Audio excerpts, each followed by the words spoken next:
डरावनी रातें YouTube channel पर आपका स्वागत है। भूत प्रेत पिशाच और शैतानों की रोमांचक कहानियाँ आपको इस चैनल पर सुनने को मिलती हैं।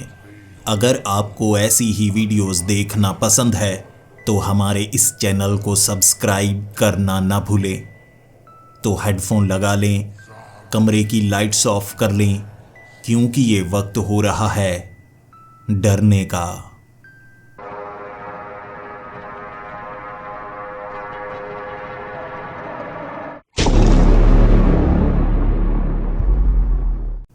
बारिश की बूंदें गाड़ी पर टप टप टप करके गिर रही थी। थोड़ी सी आवाज़ वाइपर की भी आ रही थी। मैंने फिर भी एक तरफ के कांच को थोड़ा नीचे की तरफ किया हुआ था। मुझे बारिश बहुत ज़्यादा पसंद है, लेकिन मैं गाड़ी को तब भी धीमा नहीं कर रहा था। थोड़ी थोड़ी बारिश की बूंदें मेरे चेहरे पर टकरा रही थी और मैं जहाँ पर जाने वाला था वहाँ पर तो ज़्यादातर बारिश होती ही रहती है। कर्नाटक के जंगली इलाके में उस गांव के पास एक होटल बनाना चाहता था। निरीक्षण करने के लिए खुद जाना मैंने सही समझा, और वैसे भी ऐसी जगह 2-4 दिन रहना मुझे बहुत ज़्यादा पसंद है। बस बियर की बोतलें होनी चाहिए और खाने के लिए मटन होना चाहिए भर भर कर, और 3-4 दिनों तक ऐसी जगह जाकर मैं बड़ी खुशी से रहकर आता हूँ। वैसे मैंने आपको अपने बारे में नहीं बताया। मेरा नाम जीवन है और मैं गोवा में रहता हूँ। गोवा में मेरे कई होटल हैं और जब भी छुट्टी मिलती है, क्या कहूँ हमेशा मेरी छुट्टी ही होती है, तो निकल पड़ता हूँ ऐसी जगह जहाँ एकांत में रह पाऊँ। दोस्तों के साथ कभी कभी मज़ा आता है, लेकिन अकेले हर बार मज़ा आता है। मेरा फ़ोन बार बार रिंग किए जा रहा था। स्वाति, ये क्यों परेशान किए जा रही है? कह तो दिया मैंने ब्रेकअप, मैं तेरे साथ रहना नहीं चाहता, अब मुझे फ़ोन क्यों किए जा रही है? मेरी गर्लफ्रेंड, या कहूँ एक्स गर्लफ्रेंड, बड़ी चिड़चिड़ी है। इसीलिए मैंने ये डिसीज़न बनाया कि मैं उसके साथ नहीं रह सकता। मैंने फ़ोन को उठाया, स्विच ऑफ कर दिया। 3 दिन वहाँ पर रहूँगा, किसी को पता नहीं है, कोई मुझे परेशान नहीं करेगा।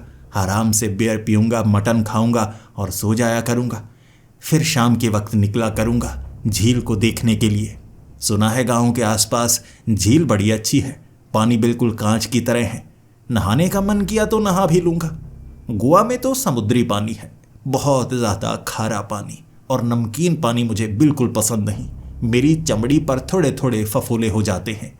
साफ पानी में नहाने का मुझे बहुत ज़्यादा मज़ा आता है।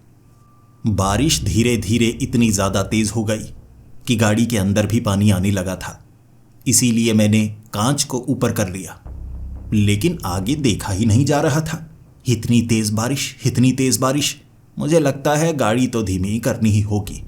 मैंने गाड़ी को धीमा किया, लेकिन 2-3 बार जब आसपास के इलाके में बिजली गिरी, मुझे तो डर लगने लगा। एक तो रास्ते पर थोड़ा थोड़ा पानी भी आया हुआ था। ऐसे जंगली इलाके में ज़्यादातर सड़क पर कभी कभी पानी आ जाता है, लेकिन सिर्फ बारिश के समय। बारिश हट जाएगी तो रास्ता साफ हो जाएगा, लेकिन इतने घुमाव आ रहे हैं। अगर कोई ऐसी जगह आई जहाँ पर सड़क नहीं हुई तो मैं गाड़ी को नीचे उतार दूंगा। इससे तो खतरा बढ़ सकता है। मुझे लगता है मुझे गाड़ी रोकनी चाहिए, लेकिन ऐसी सुनसान वीरान जगह पर गाड़ी रोकूंगा कहाँ? ये मैं बात ही कर रहा था, तभी मुझे एक तरफ एक छोटा सा होटल नजर आया। साफ लिखा हुआ था ऊपर होटल, लेकिन कोई नाम नहीं लिखा हुआ। मुझे लगा चलो ठीक है ना, जैसी भी जगह है कुछ समय बिता सकता हूँ। बाकी मेरे पास कई बियर की बोतलें हैं, मटन भी ताज़ा बनवाया हुआ है, तो यहाँ बैठकर खाऊंगा, और होटल है, कुछ ना कुछ खाने को तो मिल ही जाएगा। वक्त ज़्यादा नहीं हुआ है। कितना हुआ है? अरे अभी तो 10 बजे हैं। चलो फिर इसी होटल में रुकता हूँ, रात यहीं पर बिताता हूँ। मैंने गाड़ी को उस होटल की तरफ मोड़ा। सड़क से ज़्यादा दूर नहीं था होटल, नज़र आ रहा, लेकिन रास्ता कच्चा था, जहाँ पर मेरी गाड़ी 2 बार फंसते फंसते बची। लेकिन फिर मैं उस होटल के बिल्कुल सामने गाड़ी लगा चुका था। गाड़ी से जल्दी उतरा, उसके बाद भागता हुआ होटल के अंदर गया। फिर पीछे देखने लगा। ये कैसा होटल है? दिखने में तो ठीक ही लगता है, पुराना लगता है, लेकिन रास्ता तो सही बनाना चाहिए ना भाई, ऐसे कीचड़ मिट्टी वाला रास्ता कौन बनाता है। यहाँ पर कोई गाड़ी आएगी तो फंसी जाएगी। चलो कोई बात नहीं, अब बारिश रुक जाएगी, फिर मैं सुबह के वक्त निकलूँगा। वैसे मेरे गोवा में कई होटल हैं, लेकिन ऐसे टूटे फूटे होटल को चलाना पागलपन से कम नहीं होता, और वो भी जंगली इलाके में। चलो मुझे क्या, किसी की ज़मीन होगी, उसने होटल बना लिया होगा। जब मैं होटल के अंदर गया तो मुझे समझ में भी आया क्यों ऐसे इलाके में होटल बनाया गया है। एक बुजुर्ग आदमी रिसेप्शन पर बैठा हुआ था और इंतज़ार कर रहा था कोई आए। जैसे ही मैं अंदर गया वो मुस्कुराकर मेरी तरफ देख रहा, और यकीन मानिए उससे बूढ़ा आदमी मैंने ज़िंदगी में कभी नहीं देखा था। उसकी उम्र 90 साल होगी। उससे अच्छे से बोला नहीं जा रहा था, लेकिन वो अपनी कुर्सी पर बैठा हुआ ज़रा सा हिला और मैंने इशारा कर दिया, नहीं नहीं बैठे रहिए बैठे रहिए। मैं यहाँ से निकल रहा था, अब बारिश बहुत ज़्यादा तेज़ है, क्या यहाँ मुझे कोई कमरा मिलेगा, है कोई खाली कमरा? उसने मुझे जवाब दिया, सभी कमरे खाली ही हैं, यहाँ कम ही लोग आते हैं। मैं मुस्कुराया, जी बिल्कुल, अब ऐसी जगह पर होटल है तो कम ही लोग आएंगे। वैसे भी मैंने इस रास्ते का चुनाव किया, ज़्यादातर मैं हाईवे से निकलता हूँ, लेकिन कभी कभी बारिश में मन करने लगता है कि ऐसे खाली से रास्ते से चलूँ, तो मैंने इस रास्ते का चुनाव किया। अब यहाँ पर तो फ़ोन भी काम नहीं कर रहा। उसने कहा, यहाँ फ़ोन काम नहीं करते, हमारी भी ये पुश्तैनी ज़मीन है, यहाँ पर जो जमा पूंजी थी उससे इसे बना लिया। पहले घर की तरह बनाया था, फिर अब घर में रहने वाला तो कोई नहीं है, तो इसे होटल की तरह इस्तेमाल करने लगा मैं। मैंने उसे कहा, जी इसका मतलब यहाँ पर आप अकेले ही हैं? उसने कहा, नहीं नहीं, मैं भले ही अकेले इस्तेमाल कर रहा हूँ, लेकिन और भी लोग हैं यहाँ पर, साफ़ सफाई के लिए, खाना बनाने के लिए बावर्ची, काफ़ी लोग हैं, आपको मिलवाऊँ? मैंने कहा, जी नहीं जी नहीं, खाने की ज़रूरत नहीं होगी, अगर होगी तो मैं आपके पास आ जाऊँगा, आप रिसेप्शन पर रहेंगे ना? उसने कहा, हाँ हाँ मैं यहीं पर तुम्हें मिलूँगा। फिर मैंने उससे चाबी ली और मैं खुद ही अपना सामान निकाल कर अपने कमरे में गया। 3 मंजिला ये होटल था। दूसरी मंजिल पर दूसरा कमरा मुझे दिया गया था। जैसे ही मैंने दरवाजे को खोला, कमरा ज़्यादा साफ नहीं था, फर्श भी अधूरा सा बना हुआ था, एक तरफ थोड़ी मिट्टी भी थी, लेकिन उसकी सफाई की गई थी एक तरफ करके। बेड बिल्कुल साफ था। एक तरफ मैंने सामान रखा और बेड पर लेट गया। गाड़ी चलाते हुए मुझे 6 से 7 घंटे हो चुके थे, इसीलिए पीठ अकड़ चुकी थी। मैं थोड़ा सा आराम करना चाहता था, लेकिन बाहर फिर से बिजली कड़की, जिस कारण मैं घबरा सा गया। ऐसे जंगली इलाके में इतनी बार तो बिजली नहीं पड़ती, यहाँ तो बार बार ये आवाज़ सुनने को मिली जा रही है, जैसे बहुत करीब बिजली कहीं ना कहीं गिर रही हो। डरा कर रख देती है ये बिजली। बेड पर लेटा हुआ मैं छत को देखने लगा। छत ज़्यादा साफ नहीं थी, छत के ऊपर बहुत ज़्यादा काई आई हुई थी, और ऐसे पुराने होटल में ज़्यादा एक्सपेक्ट तो मैं कर ही नहीं सकता। और उसने भी एक रात के बहुत कम रुपए मांगे हैं। उसके लिए ठीक ही है, कुछ टिप दे दूंगा अगर मुझे ये कमरा अच्छा लगा। रात को किसी ने परेशान नहीं किया। लेट गया था मैं, लेकिन एक पानी की बूंद ने मुझे परेशान किया। मैंने आंखें बंद की थी और मेरे माथे पर एक पानी की बूंद गिरी। एकदम हड़बड़ा कर उठा था मैं, खिड़की की तरफ देखा। अरे कोई खिड़की खुली तो नहीं रह गई? खिड़की कोई खुली नहीं थी। ये बारिश की बूंद छत से गिरी थी, बिल्कुल मेरे माथे के ऊपर। और मैं सोचने लगा, अरे यार यहाँ तो छत लीक कर रही है, तो बेड के ऊपर पानी आ जाएगा, ऐसे मैं सो कैसे पाऊंगा? ऊपर जो बारिश की बूंदें थी छत से कहीं ना कहीं से निकलकर लटकी हुई और नीचे गिरने ही वाली थी। तो मैं जल्दी से उस बेड से उठा और रिसेप्शन पर उस आदमी के पास गया और उसे कहने लगा, जी वो वाले कमरे में तो काफ़ी ज़्यादा सीलन है और बारिश की बूंदें बेड पर टपक रही हैं। उसने कहा, देखो बेटा माफ़ कर दो, तो तुम्हें मैं तीसरा कमरा दे देता हूँ, ये लो चाबी। उस कमरे से सामान निकाल लोगे या मैं किसी को बुलाऊँ? मैंने कहा, जी नहीं नहीं, ज़रूरत नहीं है, मैंने बैग से सामान निकाला ही नहीं था, मैं बस अपने बैग को ऐसे ही दूसरे कमरे में ले जाऊँगा। जैसे ही मैंने उस कमरे के दरवाजे को बंद किया, बैग को खींचा, कमरा नंबर 3 खोला। दरवाज़ा खोलते ही आंखें चुधिया गई। बड़ा अच्छा बेड था, फर्श बिल्कुल साफ था, हर चीज़ चमकती हुई जैसे नई लगाई गई हो। मुझे उस आदमी पर गुस्सा आ रहा था। अरे इस कमरे को पहले देना चाहिए था, यहाँ तो ज़रा भी सीलन नहीं है, बिल्कुल नया कमरा, इसके तो मैं ज़्यादा रुपए देने को तैयार था। मैंने पहले ही तो कहा सबसे अच्छा कमरा मुझे देना, मुझे रुपए के बारे में ज़्यादा सोचने की ज़रूरत नहीं पड़ती, मैं ज़्यादा कीमत देने को तैयार हूँ। फिर भी मुझे वो पुराना कमरा क्यों दिया था? मुझे थोड़ा थोड़ा गुस्सा आया, लेकिन फिर उसकी उम्र पर मुझे थोड़ा तरस भी आया। अब मैंने दोबारा एक तरफ बैग रखा और मैं बेड पर लेट चुका था। वक्त ज़्यादा हो चुका था, थोड़ी भूख भी लगी थी, लेकिन पहले मैं थोड़ा आराम करना चाहता था। मैं तो आंखें बंद करके बड़े आराम से बेड पर लेटा हुआ था। मेरे ऊपर इतना पानी गिरा जैसे किसी ने बाल्टी से चेहरे के ऊपर पानी मारा हो। मैं हड़बड़ाकर उठा, ये क्या? लेकिन कमरे में कोई नहीं था। खिड़की की तरफ मैंने देखा तो खिड़की बंद थी। छत की तरफ देखा तो छत सूखी हुई थी।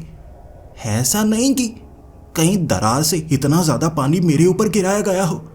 बेड पूरा गीला हो चुका था, लेकिन मैं देखता रह गया, ये कैसे हो सकता है? फिर मैं रिसेप्शन पर गया। उस आदमी को मैं कहने लगा, मेरे ऊपर किसी ने पानी मारा है, देखिए मेरे कपड़े पूरे भीगे हुए हैं, वो बेड भी भीग चुका है। वो आदमी कहने लगा, देखिए पहले तो सीलन थी, पानी की बूंदें आपके ऊपर गिर रही थीं, मैंने मान लिया, वो हमारी गलती। अब ये बात समझ में नहीं आ रही, ऐसा कैसे हो सकता है? उस कमरे में कुछ नहीं है तो आपके ऊपर पानी किसने फेंका? इस बात का जवाब मेरे पास भी नहीं था। मैंने कहा, पता नहीं, खिड़की से पानी आ गया होगा। उसने कहा, आपको पहले तो साबित करना होगा कि ये काम आपने नहीं किया है। अगर ये काम आपने किया है तो आपको नया कमरा लेना चाहिए, लेकिन उसकी कीमत अलग से देनी होगी। मैं भले ही एक नया कमरा ले सकता था, लेकिन ईगो हर्ट हो चुकी थी। मुझे लगा, नहीं, नया कमरा नहीं, मैं उसी में लेटूंगा। एक तरफ पानी गिरा है ना, मैं दूसरी तरफ बेड के लेट जाऊंगा। पहले यह पता लगाना है पानी मेरे ऊपर मारा कैसे गया। मैं अपने कमरे में आया, दरवाज़ा बंद कर लिया, फिर देखने लगा अलमारी में कहीं से कोई रास्ता हो। दीवारों पर हाथ मारने लगा, कहीं से तो कोई आया होगा, मेरे ऊपर पानी मारा है। ऐसे कैसे मुझे किसी ने तंग किया। खिड़की को देखा मैंने तो खिड़की पूरी तरह से बंद थी। बाहर से उस खिड़की को खोला नहीं जा सकता था, क्योंकि उस खिड़की के अंदर चिटिकनी लगी थी। फिर मैं बाथरूम गया। बाथरूम में भी कोई ऐसा रास्ता नहीं था जहां से कोई छिपकर अंदर आ सके। बाथरूम वाली वो जो बाल्टी थी वो पूरी तरह से सूखी पड़ी थी, यानी उसमें तो पानी भरा नहीं गया होगा। 15-20 मिनट लगा दिए मैंने, परेशान हो चुका था। मैं बहुत गुस्से में था, लेकिन अब तक समझ में नहीं आया। अगर कुछ भी समझ आता, कुछ पकड़ में आता, तो मैं उस बूढ़े आदमी के पास जाता और उसे कहता। लेकिन ऐसा लग रहा है गलत मैं ही हूं। लेकिन मैं भीग कैसे गया? क्या इतना ज्यादा पसीना आ गया? या बेड भी गीला गीला सा है? ऐसा ही लगा जैसे किसी ने बाल्टी से पानी फेंका हो मेरे ऊपर। हड़बड़ा कर मैं ऐसे ही उठा। या वो सपना था? अरे नहीं, सपना ऐसा थोड़े ना होता है, इतना पसीना थोड़े ना आ सकता है। नींद उड़ चुकी थी। मैंने बियर की एक बोतल खोली, उसके बाद थोड़ी थोड़ी बियर पीने लगा। दिमाग को ठंडा करना चाहता था। बेड के दूसरी तरफ मैं लेटा हुआ था। पानी ज़्यादा भी नहीं था और दूसरी तरफ के गद्दे में सोखा जा चुका था, इसीलिए इस तरफ लेटे हुए मुझे ज़्यादा परेशानी होने वाली नहीं थी। बारिश बहुत ज़्यादा तेज़। खिड़की खोलकर देखी मैंने। मुझे लगा अब यहाँ से तो निकल नहीं पाऊंगा, इंतज़ार तो करना ही होगा। बियर पीता जा रहा था और सोचे जा रहा था। अचानक फुसफुसाने की आवाज़ आई। मैंने उस आवाज़ को ध्यान से सुनने की कोशिश की। किस तरफ से आ रही है आवाज़? वो आदमी तो कह रहा है कि होटल खाली है, कोई कमरा किसी को नहीं दिया गया है। तो ऐसा क्यों लग रहा है जैसे आसपास कोई फुसफुसा रहा है? मैंने कमरे के अंदर अच्छे से चेक किया और मुझे शक था। एक कमरा दाईं तरफ है, एक कमरा बाईं तरफ है। बाईं तरफ वाला कमरा नंबर 2, उसमें मैं जाकर आया। अब ये 3 नंबर कमरा है, तो 4 नंबर कमरे में कोई ना कोई होगा। वहीं से फुसफुसाहट की आवाज़ें आ रही हैं। एक बार बाहर देख कर आता हूँ। मैं बाहर निकला। उसके बाद मैंने 4 नंबर कमरे को देखा। वहाँ पर ताला लगा हुआ था। नीचे जो की होल था उससे मैंने अंदर झांका और अंदर सफ़ेद रंग के कपड़े लटकाए गए थे। वो लटकाए गए लग रहे क्योंकि नीचे तो कुछ नज़र नहीं आ रहा, लेकिन फुसफुसाहट की आवाज़ें उस कमरे से नहीं आ रही थी। दोबारा मैं अपने कमरे में चला गया। फुसफुसाहट की आवाज़ें पूरी तरह से बंद थी, लेकिन इससे पहले कि मैं लेटता और आराम करता, फिर से बुड़बुड़ाने की और फुसफुसाने की आवाज़ें आने लगी जो मुझे परेशान कर रही थी। मैं हमेशा जिस कमरे में सोता हूँ, मुझे ना तो रोशनी पसंद है ना आवाज़ पसंद है। ज़रा सी भी आवाज़ आ रही हो मैं सो नहीं पाता। आराम में सोने की मुझे आदत पड़ चुकी है। एक तो बारिश की आवाज़, चलो उसका कुछ किया नहीं जा सकता। एक ये फुसफुसाने की आवाज़, ये तो मुझे परेशान कर रही है। ऐसा क्यों लग रहा है कि मेरे खिलाफ कोई षड्यंत्र बनाने की कोशिश कर रहा है। मैं पूरी तरह से चिढ़ चुका था। इसीलिए ये जानने के लिए कि आवाज़ कहाँ से आ रही है, मैं दीवारों पर कान लगाने लगा। नहीं, इस दीवार से आवाज़ नहीं आ रही, लगता है उधर से आ रही है। मैंने एक दीवार पर कान लगाया तो आवाज़ थोड़ी सी साफ हुई। उस तरफ से आवाज़ आ रही है, लेकिन उस तरफ तो बाथरूम है। मैंने बाथरूम का दरवाज़ा बड़े ही धीमे तरीके से खोला। बाथरूम से आवाज़ आ रही थी। अच्छा, तो इस तरफ से ये आवाज़ आ रही है, लेकिन ये आवाज़ सामने वाले उस शेल्फ से आ रही थी। मैंने शेल्फ के सामान को हटाया, दीवार पर कान लगाने की कोशिश की तो उस तरफ से आवाज़ नहीं आ रही। अब आवाज़ दूसरी तरफ से आने लगी। मैंने सामान दोबारा शेल्फ पर टिका दिया। आवाज़ फिर से शेल्फ के पास से आने लगी। शैम्पू की जो बोतल थी, आवाज़ उसके करीब से आ रही, तो बोतल को पकड़ा मैंने। आवाज़ मेरे हाथ से आने लगी। ये क्या, शैम्पू की बोतल से आवाज़? मैंने उसका ढक्कन खोला, उसके पास कान लेकर गया तो उसके अंदर से अब साफ साफ फुसफुसाहट की आवाज़ें सुनाई देने लगी थी। मुझे लगा ये यकीनन इसके अंदर स्पीकर होगा। माइक स्पीकर लगाया गया है। ये लोग सही नहीं लगते, देखूं तो सही चीज़ क्या है। मैंने जैसे ही शैम्पू की उस बॉटल को खोला, उसके अंदर शैम्पू नहीं था, आंख थी। गोल गोल आंख, नकली ही होगी, लेकिन इससे फुसफुसाहट की आवाज़ें आ रही हैं। ये सोचकर मैं उस आंख को बाहर निकालना चाहता था, लेकिन मैंने बोतल को उल्टा भी कर दिया, वो आंख बाहर नहीं निकली। फिर मैंने उसे करीब से जांचना चाहा। अपनी आंख करीब लेकर गया, ऊपर से मैंने देखा उस आंख के बीच से कुछ निकला, उंगली की तरह था, जो मेरी आंख को लगा और मैं देख नहीं पा रहा था। बड़ी जोर से वो उंगली मेरी आंख पर लगी थी। मैं चिल्लाया। उसके बाद बोतल को पकड़ा मैंने, ढक्कन लगा दिया और सीधा रिसेप्शन की तरफ बढ़ने लगा। क्या है ये, क्या चीज़ है? डराने के लिए बनाई गई है, स्पीकर लगाया गया है और हिलता भी है, क्या चीज़ है ये? जैसे ही मैं रिसेप्शन पर उस आदमी के सामने पहुंचा, उस बोतल को रखा और खोल कर कहा, क्या है इसमें? स्पीकर लगाया है डराने के लिए। उसने कहा, इसमें तो कुछ नहीं है। मैंने बोतल को देखा, बोतल में कुछ नहीं था, खाली बोतल। मैंने अब भी उस बोतल को अपने हाथ में पकड़ कर रखा था। जो इसमें मौजूद था वो गिर तो सकता नहीं, मैंने उल्टा भी किया था, वैसे भी ढक्कन को लगा दिया था। अब ये गायब कहाँ हो गई वो आंख? आवाज़ तो इसी से आ रही थी। वो आदमी कहने लगा, सर आप कोई दवाई तो नहीं खाते, शराब तो नहीं पीते? मैंने चिढ़कर उसे कहा, इस होटल में कुछ गड़बड़ है, पता नहीं क्या हो रहा है। एक तो बारिश रुकने का नाम नहीं ले रही, कितनी बारिश हो रही है, कितनी बारिश हो रही है। अगर बारिश कम होती ना, अब तक मैं निकल चुका होता। गुस्से में ये बोलकर बोतल उसके सामने फेंक कर मैं अपने कमरे में आ चुका था, बुड़ अकेले किए जा रहा। ये कैसी जगह है, बड़ी अजीब सी है। और बोतल में वो आँख के बीच से उंगली क्या निकली थी? एक बार के लिए आँख में उंगली लगी, सही से कुछ समय तक देख ही नहीं पा रहा था। फिर से फुसफुसाहट की आवाज़ें होने लगी। वो आवाज़ों को सुनकर मुझे गुस्सा भी बहुत आ रहा था और इस बार डर भी लगने लगा था कि वो बोतल में मौजूद आँख गायब कैसे हो सकती है और अब ये फुसफुसाहट की आवाज़ें कहाँ से आ रही हैं। वो आवाज़ें बाथरूम से नहीं आ रही थी। मैं दोबारा बेड पर आकर लेट गया। वो आवाज़ें करीब से आ रही, बेड के नीचे से आ रही थी वो आवाज़ें। अब बेड के नीचे से कोई ऐसे आवाज़ कर रहा हो, क्या आप हिम्मत करेंगे आधी रात को नीचे झांकने की? मेरी भी हिम्मत नहीं हो रही थी, डर सा गया था। और बीच बीच में जो बिजली के कड़कड़ाने की आवाज़ आती ना, वो और ज़्यादा डरा देती। फिर मैंने लाइट जलाई और सोचा नीचे तो मैं देखूंगा ही। बेड पर आ चुका था, लेटा हुआ। अचानक सर नीचे की तरफ लटकाया और मैंने बेड के नीचे देखा क्या चीज़ है। मैंने नीचे एक औरत को देखा जिसकी 2 चमकीली सी आंखें और बड़ा भयानक चेहरा।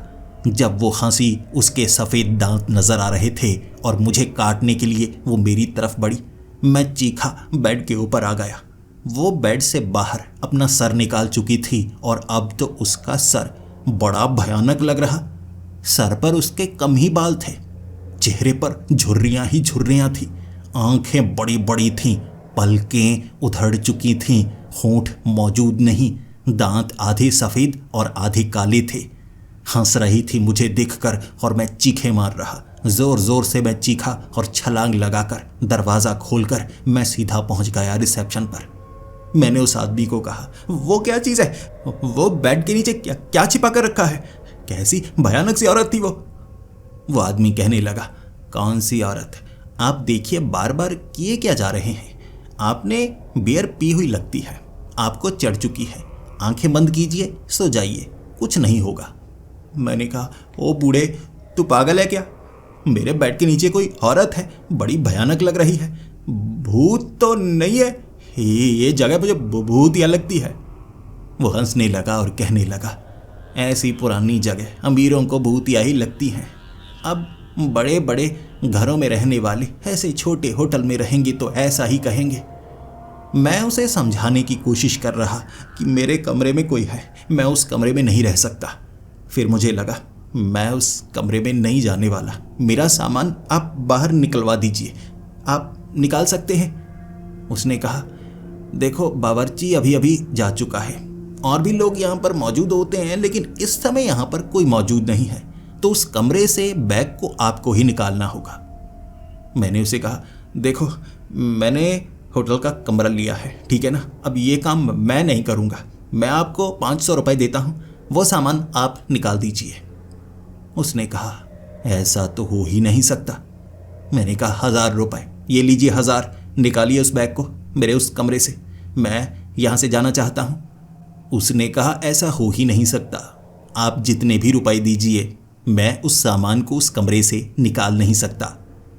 मैंने उसे कहा, ऐसा क्यों? तुम क्यों नहीं निकाल सकते? कोशिश करो, चलो चलो मेरे साथ चलो। उसने कहा, मैं साथ नहीं चल सकता। मैंने पूछा, क्यों? तब उसने मुझे अपने करीब आने के लिए कहा और फिर अपनी टांगे दिखाता हुआ कहने लगा, आप कह रहे हैं मैं आपके साथ चलूं, लेकिन मैं तो चल ही नहीं सकता। उसकी टांगे कटी हुई थी, वो कुर्सी पर ऐसे ही बैठा हुआ था और ये देखकर मुझे लगा, ए भगवान, इसकी तो टांगे नहीं है, तो सामान मुझे ही निकालना होगा। अब बार बार बिजली कड़क रही है, जगह भी ऐसी भयानक सी लगती है, तो वो बैग में कैसे निकालूं? उसने कहा, निकालना तो आपको ही होगा, अगर आप जाना चाहते हैं तो बैग आप ही निकालिए। फिर मैं हिम्मत करके ऊपर गया कि दरवाज़ा खोलूंगा, बैग खींचूंगा, बाहर आ जाऊंगा। अब डरने वाली कोई बात नहीं है, जो भी हुआ, अगर वो औरत हुई मैं मुक्का मारूंगा। मैं अपने कमरा नंबर 4 के बिल्कुल सामने दरवाज़ा खोलने की कोशिश कर रहा, लेकिन ऐसा लग रहा दरवाज़ा अंदर से बंद हो। मैंने बार बार दरवाजे को खटखटाया, लेकिन जो अंदर था वो दरवाज़ा खोल ही नहीं रहा था। फिर से मैं रिसेप्शन पर उस आदमी के पास आया और बताने लगा, जी कोई अंदर है, दरवाज़ा नहीं खोल रहा। उसने कहा, तो अब मैं क्या कर सकता हूँ? मैं तो चल ही नहीं सकता। अब जो करना है आपको ही करना है। कमरे थोड़े सस्ते हैं, इसीलिए चाबी से अब खोला नहीं जा सकता दरवाज़ा, अगर अंदर से चिटिकनी लगाई गई हो। आप धक्का देकर देख लीजिए, वैसे छोटी वाली चिटिकनी ही लगाई है, निकल जाएगी तो कोई बात नहीं, ठीक करवा लेंगे हम। अब मैं उसके सामने बोलता तो क्या बोलता, फिर से मैं कमरा नंबर 4 के सामने आ गया। दरवाजे के सामने खड़ा था। मुझे लगा था मैं कंधे से जोर से धक्का दूंगा उस दरवाजे को तो दरवाज़ा हल्का सा टूट जाएगा या अंदर की तरफ खुलेगा तो, लेकिन जो चिटिकनी लगाई गई थी वो नीचे की जा चुकी थी। मैंने कंधा मारा, दरवाज़ा बड़ी आसानी से खुला और भागता हुआ मैं खिड़की के कांच से जाकर टकराया था। मेरे सर से खून बहने लगा था, लेकिन उस कमरे में कोई भी मौजूद नहीं था। खिड़की का कांच टूट चुका था। मैंने अपने सर पर हाथ लगाया। एक छोटी सी जगह पर कट लग चुका था, लेकिन मैंने जल्दी से उसके ऊपर पट्टी बांध ली। फिर मैं गुस्से में रिसेप्शन पर गया। उस बूढ़े आदमी को मैं बोलने लगा, लेकिन वो मुझे गुस्से में डांटने लगा और कहने लगा, तुमने खिड़की तोड़ दी। कौन नजर आया तुम्हें? बताओ, किसने तुम्हें धक्का दिया या उस खिड़की को किसने तोड़ा? मैंने कहा, वो मैंने तोड़ा। किसी ने दरवाजे को बंद किया था तो मैंने कंधा मारकर दरवाज़ा खोलना चाहा, फिर मैं खिड़की से टकरा गया। उसने कहा, तो इसमें तुम्हारी गलती है। मैंने तो कहा वहाँ पर कोई नहीं है। तुम ही कह रहे थे कोई औरत है बेड के नीचे, औरत है बेड के नीचे। अब तुमने खिड़की तोड़ी है। हर्जाना तो उसका भी तुम्हें भरना होगा। मैं हर्जाना भरना नहीं चाहता था। ये मेरे लिए एक अलग मुसीबत थी। बात रुपए की नहीं थी, बात इज्जत की थी। मैंने खिड़की को नहीं तोड़ा, बल्कि वो तो अपने आप मैं आगे तक फिसल कर चला गया और खिड़की पर सर टकराया मेरा। लेकिन वो 1000 रुपये मांग रहा था। मैंने जल्दी से 1000 रुपये वहाँ पर फेंके।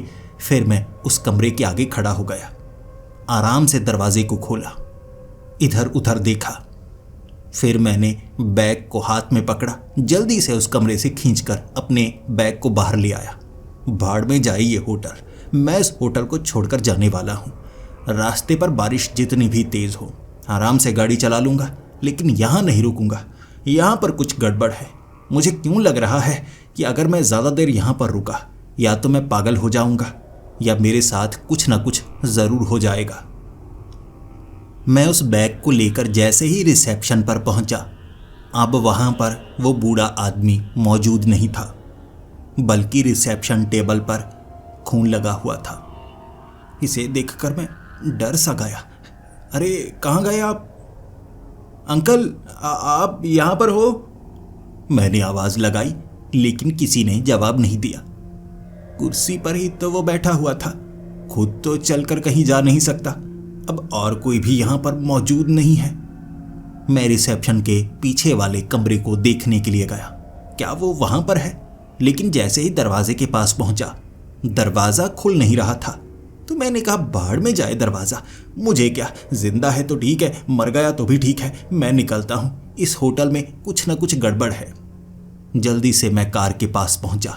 जैसे ही गाड़ी की डिक्की में मैंने सामान रखा, बिल्कुल करीब पेड़ के ऊपर बिजली गिरी थी। जब बिजली गिरी, मेरे रोंगटे खड़े हो गए। भाग कर मैं होटल के अंदर आ गया। एक बार तो बाहर झांक कर मैं देख रहा, अरे बिजली इतनी नज़दीक गिरी है, कहीं मेरे ऊपर गिर जाती, फिर तो मैं मर जाता ना। मैं वहीं इंतज़ार करता रहा, कोई नहीं था आसपास। भागकर मैंने अपनी गाड़ी के एक तरफ के दरवाजे को खोला, अंदर बैठा, गाड़ी को स्टार्ट किया, भगाने की कोशिश कर रहा। लेकिन जहां पर मेरी गाड़ी पार्क थी, वहां पर भी बहुत ज़्यादा कीचड़ था। गाड़ी का टायर घूमता जा रहा, लेकिन गाड़ी आगे बढ़ नहीं पा रही थी। मैंने तो पूरी कोशिश की। फिर मैं गाड़ी से बाहर आया, देखने लगा। आगे वाले और पीछे वाले दोनों पहिए काफ़ी अंदर तक धंसे हुए थे। मेरा पैर खुद कीचड़ में फंसा हुआ। गाड़ी को जितना भी चलाने की कोशिश करो, इस कीचड़ से बाहर नहीं निकलने वाली। मुझे मदद चाहिए, कोई धक्का देने वाला हो तो काम बन सकता है। मैंने उस कीचड़ में कुछ पत्थरों को रखा, जिससे ग्रिप बने टायर की और गाड़ी थोड़ी आगे निकल पाए। लेकिन ये कोशिश भी नाकाम थी। अब मैं किसी से मदद चाहता था। मैं यहाँ रुकने वाला नहीं, कोई मदद कर दे, गाड़ी को निकालने में बस मैं यहाँ से जाना चाहूँगा। फिर से मुझे होटल के अंदर आना पड़ा। रिसेप्शन पर जैसे ही मैं पहुँचा, वहाँ कोई नहीं था, तो मैं आवाज़ें लगाने लगा। पीछे वाला वो कमरा मुझे नज़र आया। जहां पर बर्तन गिरने की आवाज हुई। वो आवाज काफी तेज थी। मुझे लगा अंदर जाकर मुझे किसी से बात करनी चाहिए।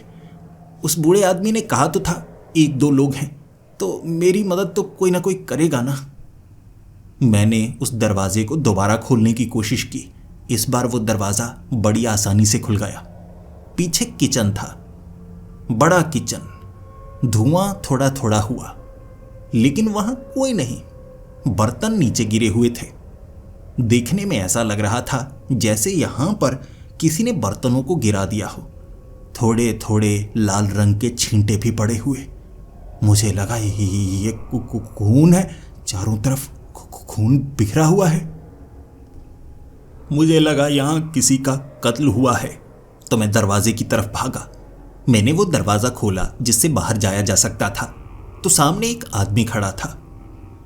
उस आदमी ने सफेद कपड़े पहने थे। उस सफेद कपड़ों के ऊपर लाल रंग लगा हुआ, जैसे बहुत खून किए हों उसने। उसे देखते ही मैं डरकर नीचे गिर गया। उसके हाथ में बड़ा सा चाकू था। चीखने लगा, वो मत मारो, मुझे मत मारो। वो मुझे देखकर हैरान हो गया और फिर उसने कहा, क्या कह रहे हो सर, मैं आपको क्यों मारूंगा और आप डर क्यों रहे हैं? मैंने कहा, ये खून खून, यहाँ खून है, तुम्हारे ऊपर भी खून लगा है। उसने कहा, खून? अरे ये तो केचप है, यहाँ पर गिर गया। मेरा हाथ लगा तो हर तरफ गिर गया, अब मेरे ऊपर भी। अब कपड़े तो मैं बदल नहीं सकता, तो खाना थोड़ा सा बनाना था, वो बना रहा हूं मैं। उसकी बातें सुनकर मैंने इधर उधर जो खून के छींटे पड़े थे उस पर ध्यान दिया। सच में थोड़े मोटे छींटे थे, यानी वो खून नहीं है, वो टोमेटो केचप है। इसीलिए खुद को संभाला। फिर मैं खड़ा हुआ और मैंने उससे पूछा, वो रिसेप्शन पर बूढ़े अंकल थे, वो कहाँ गए? उसने कहा, वो नीचे की तरफ गए होंगे। नीचे घर है हमारे, वहाँ से हम इस होटल के पास आते हैं, तो वो आराम करने के लिए वहाँ चले गए होंगे। मैंने कहा, वो तो चल नहीं सकते ना, तो कैसे गए? उसने कहा, सर आप पागल तो नहीं हो? जो चल नहीं सकता क्या कहीं जा नहीं सकता? इसका मतलब कि कोई उसकी मदद नहीं कर सकता? व्हीलचेयर पास में रखी थी, आपने देखी नहीं होगी। अब उनका एक साथी भी है जो कि उनके घर में सफाई का काम करता है। वो उन्हें यहाँ छोड़ जाता है और यहाँ से ले जाता है। तो अब बताइए आप यहाँ क्या कर रहे हैं? मैंने उसे बताया कि मैं रूम नंबर 4 में हूँ, लेकिन अब रहना नहीं चाहता, यहाँ से निकलना चाहता हूँ। गाड़ी कीचड़ में फंस चुकी है, क्या तुम मेरी मदद करोगे गाड़ी को कीचड़ से निकालने में? उसने कहा, गाड़ी को कीचड़ से निकालना है, लेकिन निकालेंगे कैसे? यहाँ पर तो सिर्फ मैं ही मौजूद हूँ। मैंने कहा, तो बताओ ना किसी तरह, मुझे यहाँ से निकलना है, मुझे डर लग रहा है, ऊपर कुछ ना कुछ तो है उन कमरों में। उसने कहा, अब सर आपसे क्या ही छिपाना, आपको तो पता लग ही गया होगा। ये जो होटल है ना, मैं हमेशा से मानता हूँ ये भूतिया है। मैं किसी कमरे में रहा तो नहीं, लेकिन ऊपर से आवाज़ें आती रहती हैं, कांच टूटने की, किसी औरत की आवाज़, फुसफुसाने की आवाज़। मैं तो ऊपर नहीं जाता, मैं तो यहाँ खाना बनाने का काम करता हूँ, इसकी मुझे तनख्वाह मिलती है। अब आप अगर सब कुछ जान ही गए हैं तो आपको डर लग रहा होगा, तो घबराइए मत, यहाँ पर रुक लीजिए जब तक बारिश नहीं रुकती। मैंने कहा, नहीं, गाड़ी को उस कीचड़ से निकलवा दो, मैं बस यहाँ से जाना चाहता हूँ। उसने कहा, तो अपने ट्रक से मैं गाड़ी को खींच कर निकाल सकता हूँ, लेकिन उसके लिए मुझे नीचे जाना होगा, और माफ़ कीजिए मैं आप पर भरोसा नहीं करता। तो अगर आप भी मेरे साथ चलें, क्योंकि रास्ता थोड़ा ऐसा ही है, ये होटल ऊपर बना है ना, वो पहाड़ी से थोड़ा नीचे उस तरफ गांव है, आपको मेरे साथ चलना होगा। वहाँ से ट्रक लेकर आते हैं, फिर इस गाड़ी को यहाँ से बाहर निकालते हैं। मैंने कहा, हाँ ठीक है, ये ठीक है, इससे मुझे होटल में रुकना भी नहीं पड़ेगा और मैं तुम्हारे साथ चलूँगा, और फिर मेरी गाड़ी को बाहर निकाल देना, मैं तुम्हें ये लो 1000 रुपये देता हूँ। वो खुश हो चुका था। फिर कहने लगा, तो चलिए, अब यहाँ तो बहुत गंदगी पड़ ही चुकी है और मेहमान तो सिर्फ आप ही हैं, आपके लिए खाना बनाने की सोच रहा था मैं, चलो फिर नीचे से ट्रक को लेकर आते हैं। वो आगे आगे चलने लगा, मैं उसके पीछे पीछे। आगे वाले उस दरवाजे से वो बाहर निकला था, फिर घूमकर होटल के पीछे वाली साइड जाने लगा, मैं उसके पीछे पीछे। हमारे पास कोई छतरी नहीं थी, भीगा हुआ वो भी था, भीगने मैं भी लगा था। जब होटल के पीछे पहुंचे, वहां से नीचे जाने का एक रास्ता था, लेकिन वो रास्ता कच्चा था, बिल्कुल मिट्टी से बना हुआ, और उसमें पैर फिसल रहा था। वो तो बड़े आराम से उतरता जा रहा, लेकिन मुझे उतरने में परेशानी हो रही। बार बार मैं फिसल कर गिर रहा, इसीलिए मैं पूरी तरह से मिट्टी से सन चुका था। मैं गिरता गिरता उससे पूछ रहा था, क्या ये रास्ता ऐसा ही है? चलने में बड़ी परेशानी हो रही है। यहाँ से ऊपर कैसे चढ़ते होंगे? मैं तो बार बार फिसलता जा रहा हूँ। उसने कहा, यहाँ तो हर रोज़ ऐसे ही हम उस गांव तक जाते हैं, ज़्यादा परेशानी नहीं होगी। आप ऐसा कीजिए, आसपास जो झाड़ियाँ और पेड़ हैं ना, उन्हें पकड़ते रहिए। कच्चा रास्ता इतना ही है, वो देखिए आगे सीढ़ियाँ नज़र आने लगेंगी आपको। मुझे आगे पत्थर की सीढ़ियाँ नज़र आईं, लेकिन वो पत्थर की सीढ़ियाँ ज़्यादा फिसलन भरी थी। कीचड़ में फिर भी मैं बच रहा था, और गिर रहा था तो कीचड़ पर गिर रहा था। उन सीढ़ियों पर उतरते वक्त 2 बार पैर फिसला मेरा, और पत्थर के ऊपर जब मैं गिरा तो ज़्यादा चोट लग रही। ऐसे ही उतरते उतरते मैंने उससे पूछा, कितनी दूर और जाना है? काफ़ी आगे तो हम निकल आए हैं, यहाँ से तो होटल भी नज़र नहीं आ रहा। उसने कहा, बस इतना ही, थोड़ा ही आगे है, उन पेड़ों से आगे। वो जो आगे झाड़ियाँ हैं ना, सुरक्षा के लिए लगाई गई हैं। आप ऐसा कीजिए, आप यहाँ पर रुकिए, मैं ज़रा बात करके आता हूँ। कोई ना कोई तो होगा ना, तो मैं उसे कह दूंगा कि ट्रक आगे की तरफ लगा ले, तो घूम कर हम होटल की तरफ निकलेंगे। आगे पक्के रास्ते, सड़क के रास्ते ऊपर जाएंगे। मैं वहाँ पर खड़ा हो गया, वो झाड़ियों को पार करके आगे चला गया। उसके बाद 10 मिनट 20 मिनट, एक तो बारिश इतनी तेज़ थी। मैंने कहा, मुझे यहाँ क्यों रोका हुआ है? मैं भी गांव में चलता हूँ। झाड़ियों को पार करके मैं आगे पहुंचा तो आगे घना जंगल था। गांव तो वहां पर मौजूद ही नहीं था। मैं इधर उधर ढूंढने लगा और आगे तक चलकर गया, लेकिन जंगल ही जंगल। मैंने आवाज़ें लगाई, कोई मेरी आवाज़ का जवाब नहीं दे रहा। फिर मुझे लगा, ये क्या मुसीबत है? मुझे वो कहाँ ले आया, बावर्ची कहीं का। अब यहाँ तो कोई गांव मौजूद नहीं है, कोई सड़क नज़र नहीं आ रही, कोई घर नज़र नहीं आ रहा। पागल बना दिया मुझे। फिर मुझे वापस ऊपर चढ़कर जाना था। फिसलन भरी वो सीढ़ियाँ और वो कच्चा रास्ता। सीढ़ियों पर कई बार गिरा। फिसलन भरे उस रास्ते से ऊपर चढ़ना असंभव हो चुका था। जैसे ही मैं चढ़ता, फिसल कर फिर से नीचे आ जाता। कई कोशिशें की मैंने, और उसके बाद मैंने हार मान ली। ये रास्ते से तो ऊपर नहीं जाया जा सकता। ये रात का वक्त है, बारिश इतनी तेज़ है, मैं ऊपर कैसे जाऊंगा? फिर मैंने अलग रास्ते का चुनाव किया। बड़ा रास्ता, एक तरफ बनी हुई वो पगडंडी। फिसलन वहां पर भी थी, लेकिन वहां ढलान इतनी ज़्यादा नहीं थी। मैं फिसल नहीं रहा, चल पा रहा, और घूमते घूमते उस होटल तक जाने का रास्ता मुझे नजर आने लगा। मैं इतना ऊपर आ गया कि होटल दिखने लगा था। चलते चलते थक चुका था। होटल के बिल्कुल ऊपरी भाग तक पहुंचा और पीछे से निकलकर आगे वाले दरवाजे तक गया। सांस फूल चुकी थी, गुस्सा भरा हुआ था। मैंने सोचा, अब अगर बावर्ची यहाँ नजर आया ना, उसे तो पहले गालियां दूंगा। कहाँ तक ले गया था, कोई गांव नहीं, भटका दिया मुझे। उसे क्या लगा, मुझे वहां भटका देगा तो मैं वापस पहुंच नहीं पाऊंगा। मैंने होटल के अंदर जाकर देखा, अंदर कोई मौजूद नहीं था। सामान बहुत ज़्यादा बिखरा हुआ था। ऐसा लग रहा था जैसे यहाँ पर कोई झगड़ा हुआ हो। फिर लोगों की आवाज़ें सुनाई देने लगी। जैसे ही मैं होटल के बाहर गया, बाहर 10 से 15 लोग थे, लाठियाँ लेकर आए हुए, बहुत ज़्यादा गुस्से में। मुझे देखते ही उन्होंने मुझे पकड़ लिया। फिर कहने लगे, तू भी यहाँ काम करता है, मारो इसे भी। मैंने कहा, नहीं, काम नहीं करता मैं। वो देखो मेरी गाड़ी, मैं यहाँ रहने के लिए आया था एक दिन के लिए, लेकिन ये होटल बड़ा बकवास है। उन्होंने कहा, हाँ, चोर हैं ये चोर, ये लोगों का सामान चुरा लेते हैं। हमारा भी सामान चुराया, अब तो बदला लेकर रहेंगे। ये सुधरने वाले नहीं, इस होटल को हम जला देंगे। लाठियों के साथ पेट्रोल से भरी बोतलें लेकर आए थे। गुस्से में लाठियों से उन्होंने आगे वाले दरवाजे का कांच तोड़ दिया, पीछे वाला रिसेप्शन टेबल तोड़ दिया। दरवाजे तोड़ने को लगे हुए थे। ऊपरी कमरों पर उन्होंने पेट्रोल की बोतलें फेंक कर आग लगा दी। और अब मैं खुद को उनसे अलग चाहता था। ऐसा ना हो यहाँ पर पुलिस आ जाए। फिर तो मैं बड़ी मुसीबत में फंस जाऊंगा। मैं उनसे थोड़ा दूर हुआ। उन्होंने उस होटल को ऐसे जला दिया था। बारिश थी लेकिन होटल अंदर से धू धू करके जल रहा। वो भीड़ उसके बाद मुझसे पूछने लगी, तुम कहाँ से आए हो? तुम इनके साथ मिले हुए तो नहीं? मैंने कहा नहीं नहीं, मैं मिला हुआ नहीं हूँ। उन्होंने कहा तुम्हारे कपड़े इतने गंदे क्यों हैं? तुम मिट्टी में गिरे हुए लग रहे हो। पहले जब हम यहाँ पर आकर गए थे तो यहाँ कोई मौजूद नहीं था। तुम अभी आए हो या पहले से आए हुए हो?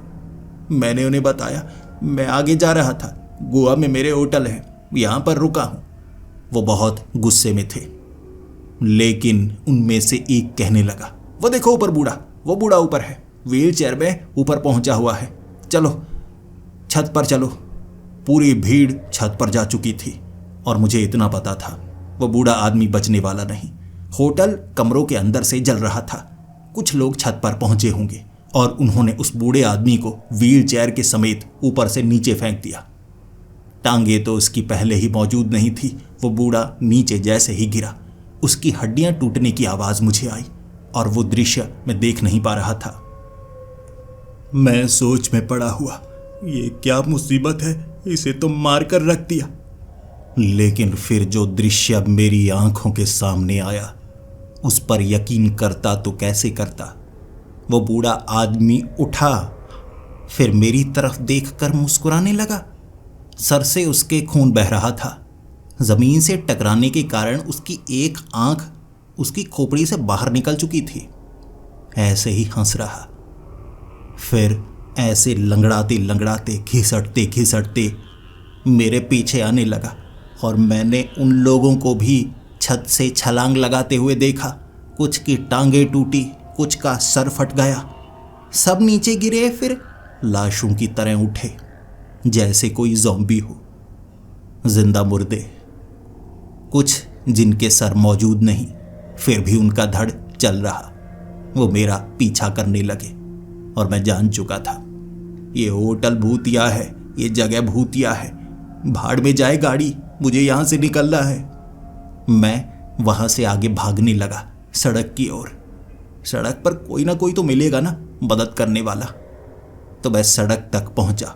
वो भीड़ मेरा पीछा कर रही, लेकिन वो ऊपर से गिरे थे तो उनकी रफ्तार कम थी।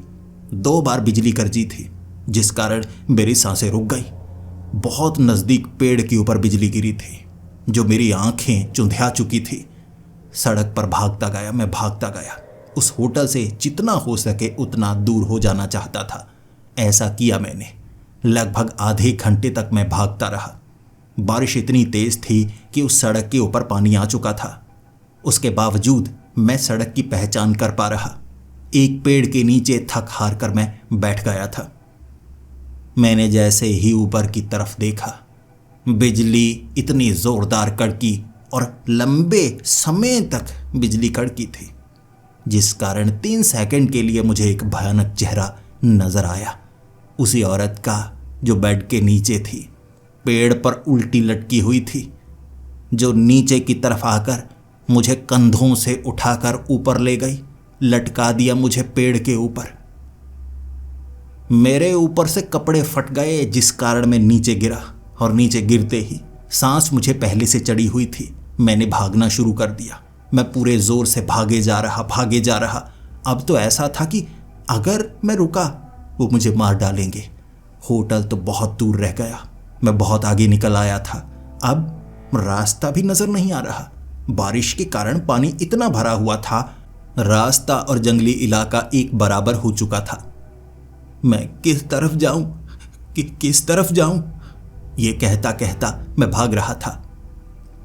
लेकिन तब आगे से आती हुई एक गाड़ी नजर आई मुझे, जिसके हेडलैम्प्स बिल्कुल मेरी सीध में थे। मुझ पर रोशनी पड़ रही। वो बड़ी तेज गाड़ी आई और मेरे आगे उसने ब्रेक लगा दी। वो आदमी फिर कहने लगा, अबे अंधा है क्या, सड़क के बीच क्यों चल रहा है? एक तो इतना ज्यादा पानी है, मुझे डर लग रहा है, और तू बीच में क्यों आया?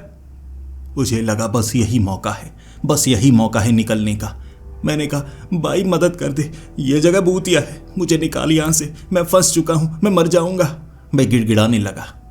उसके सामने हाथ जोड़े तो उसने कहा, चल चल गाड़ी में बैठ। क्या हुआ भाई, तू बहुत ज़्यादा डरा हुआ है? चोट भी बहुत ज़्यादा लगी है तेरे। मैं उसकी गाड़ी के पीछे बैठा। फिर मैंने उसे बताया, यहाँ एक होटल है, वो भूतिया है। वो हंसने लगा। अबे पागल है क्या, कुछ पिया हुआ तो नहीं, गांजा फूका है क्या? मैंने कहा भाई निकाल यहाँ से, ये जगह सही नहीं है, सुरक्षित नहीं है, बारिश नहीं रुक रही, जगह भूतिया है, लोग पीछा कर रहे हैं। उसने कहा भाई शांत हो जा, पीछे कैन पड़ा है, बियर पीता है ना? मैंने कहा हाँ हाँ पी लेता हूँ। उसने कहा ठंडी बियर पड़ी है, पी ले भाई, तू शांत हो जा, तेरे चोट लगी है, तुझे मैं अस्पताल लेकर जाता हूँ, आगे की तरफ होगा। वैसे मुझे भी इस जगह के बारे में नहीं पता, पहली बार आया हूँ। गाड़ी आगे ले जा रहा, एक तरफ मुझे होटल नजर आ रहा। मैंने कहा भाई गाड़ी तेज चला यहाँ से। उसने कहा भाई तू डरता बहुत है, देख मैं निकालता हूँ। तभी उसने कच्चे रास्ते पर गाड़ी डाली और कहने लगा, होटल है यही वाला ना? अबे रुकते हैं यार, रास्ता बहुत खराब था, मुझे रुकना है। मैंने कहा भाई तूने गाड़ी कच्चे रास्ते पर क्यों डाली? ये होटल भूतिया है, जो यहाँ आता है वो निकल नहीं पाता, बड़ी मुश्किल से निकला था। आगे कोई नहीं था और उसने मेरी गाड़ी के साथ अपनी गाड़ी लगाई। फिर कहने लगा, यहाँ पर और भी हैं, ये देख गाड़ी लगी है। मैंने कहा भाई ये मेरी गाड़ी है, तभी तो भाग कर निकला, कीचड़ में गाड़ी फंस गई, अब निकल नहीं पाएगी। और उसने पीछे मुड़कर मेरी तरफ देखा। उसका आधा चेहरा जला हुआ था और फिर कहने लगा, निकलेगी भाई, जब बारिश रुकेगी तो निकलेगी। आ, तुझे कमरा नंबर 4 दिखाता हूँ। वो हंसने लगा, मैं रोता जा रहा। वो हंसे जा रहा, मैं रोए जा रहा। मैंने खिड़की खोली, मैं भागा। मैं फिर से सड़क की तरफ भाग रहा था। उसने गाड़ी निकालने की कोशिश की, लेकिन गाड़ी निकल नहीं रही और गाड़ी अंदर से जलने लगी। वो भी जल रहा था, चीख नहीं रहा था, हंस रहा था। कैसी भूतिया जगह है, यहां से बाहर कैसे निकलूं? दोबारा यहां पर आ गया। मैं सड़क तक पहुंचा, फिर से आगे की तरफ भागता जा रहा। मुझे लग रहा था मैं दोबारा उनके चंगुल में फंस जाऊंगा। इस बार किसी पर भरोसा नहीं करूंगा, मैं भागूंगा, दूर भाग निकलूंगा, कोई ना कोई मददगार तो मिल ही जाएगा। और दिन होने तक मैं कहीं पर रुकने वाला नहीं, चलता जाऊंगा, भागता जाऊंगा। मैंने ऐसा ही किया। अब मैं थोड़ा आगे तक जरूर पहुंचा था, लेकिन आगे मुझे भीड़ नजर आई। उस भीड़ के पास पेट्रोल से भरी हुई बोतलें थी, जो वो छोड़ छोड़ कर मारने लगे, तो मुझे पीछे भागना पड़ा। फिर से मैं होटल के सामने। अब मैं होटल के अंदर तक नहीं जाना चाहता था, बल्कि जिस रास्ते पर मैं आगे जा रहा वहीं से पीछे भी तो जा सकता हूं। मैं पीछे जाने लगा और पीछे वही औरत और कुछ ऐसे लोग जो दिखने में भयानक थे। वो मुझे पकड़ना चाहते थे। कुछ की आंखें ही नहीं थीं, कुछ के शरीर से अंतड़ियां बाहर निकली हुई। एक की गर्दन कटी हुई थी, सर कटकर अलग नहीं हुआ था बल्कि लटका हुआ था। ऐसा देखकर मैं वापस भागा। एक तरफ आगे वो भीड़, एक तरफ पीछे वो भीड़। मुझे होटल की तरफ भागना पड़ा मजबूरी में। मैं रिसेप्शन पर पहुंचा, कांप रहा था। मुझे लगा अंदर कहीं छिप जाता हूं। आग नहीं थी, बिल्कुल सही सलामत होटल। हर दृश्य झूठा या भ्रम से भरा या जादुई था। रिसेप्शन पर बैठा वो बूढ़ा आदमी कहने लगा, चाहे जो हो जाए, 4 नंबर कमरा आप जा सकते हैं, वही सुरक्षित है। कमरे में रहिए, रात गुजारिए। मैंने कहा तो है, बारिश बड़ी भयानक है, सुरक्षित नहीं है। मैं चुपचाप कमरा नंबर 4 में गया। बेड के नीचे से आवाज़ें, फुसफुसाहट की आवाज़ें, पानी की बूंदें ऊपर से टपकना और अचानक पानी का किसी के द्वारा फेंके जाना। ऐसा हो रहा, बाहर से आवाज़ें आ रही, धुआं आ रहा। मैं तो सिमट कर बैठा। मैंने आंखें बंद की हुई, मैं सिमटा हुआ एक तरफ रात गुजार देना चाहता था, लेकिन यहां कोई इससे ज्यादा डरा नहीं सकता था। रात ऐसे निकाली, आंखें बंद की हुई। अचानक चिड़िया के चहचहाने की आवाज आने लगी, बहुत करीब से, पता ही नहीं लगा। आंखें खोली मैंने और जो दृश्य मेरे सामने था उस पर यकीन करता तो कैसे करता। मैं उस होटल के 2nd फ्लोर के कमरा नंबर 4 में था, लेकिन यहां तो मैं जमीन पर बैठा हुआ। मिट्टी भी सूखी हुई थी, जैसे बारिश हुई ही ना हो। सामने मेरी गाड़ी लगी हुई थी। कीचड़ आसपास था ही नहीं। इधर उधर झांकता डरता, हाथ भी कांप रहे थे मेरे, टांगें भी कांप रही थी मेरी, लेकिन मैंने कोशिश की। गाड़ी के अंदर बैठा, गाड़ी को स्टार्ट किया। गाड़ी तो बड़ी आसानी से निकली वहां से। फिर मैं सड़क तक पहुंचा। मुझे यकीन ही नहीं था कि मैं निकल गया हूं। लग रहा था वो भीड़ आएगी, फिर से मुझे होटल में ले जाएगी, लेकिन दूर दूर तक मैंने महसूस किया रास्ता साफ, जैसे बारिश हुई ही ना हो। ऐसे वो रात निकाली थी मैंने, और उसके सबूत तक मौजूद नहीं थे। मेरी वो भयानक रात, जिसे मैं कभी भूल नहीं सकता, ना किसी को बता सकता हूं। कोई मुझ पर भरोसा नहीं करेगा। वो होटल उस समय गायब था जब मेरी आंखें खुली थी। मिट्टी थी, साधारण मिट्टी, और कुछ नहीं। क्या था वो? भूतिया होटल, भूतिया लोग, भूतिया जंगल, या भूतिया बारिश? मेरे पास इस बात का कोई जवाब नहीं है। किसी को बता भी नहीं पाता, इसीलिए नाम बदलकर ये कहानी सुना रहा हूं, ताकि किसी को अपने दिल की बात सुना पाऊं। ये मेरी सच्ची कहानी है, मेरे साथ घट चुकी है। और आप भी ध्यान रखिए, बारिश में सुनसान जंगली रास्ते पर अगर आपको कोई होटल नजर आए, रुकना मत। अगर एक बार रुके तो पूरी रात वहां पर गुजारनी होगी, और जिस भयानक हालात में रात गुजारनी होगी, हो सकता है आप उसे सह भी ना पाएं।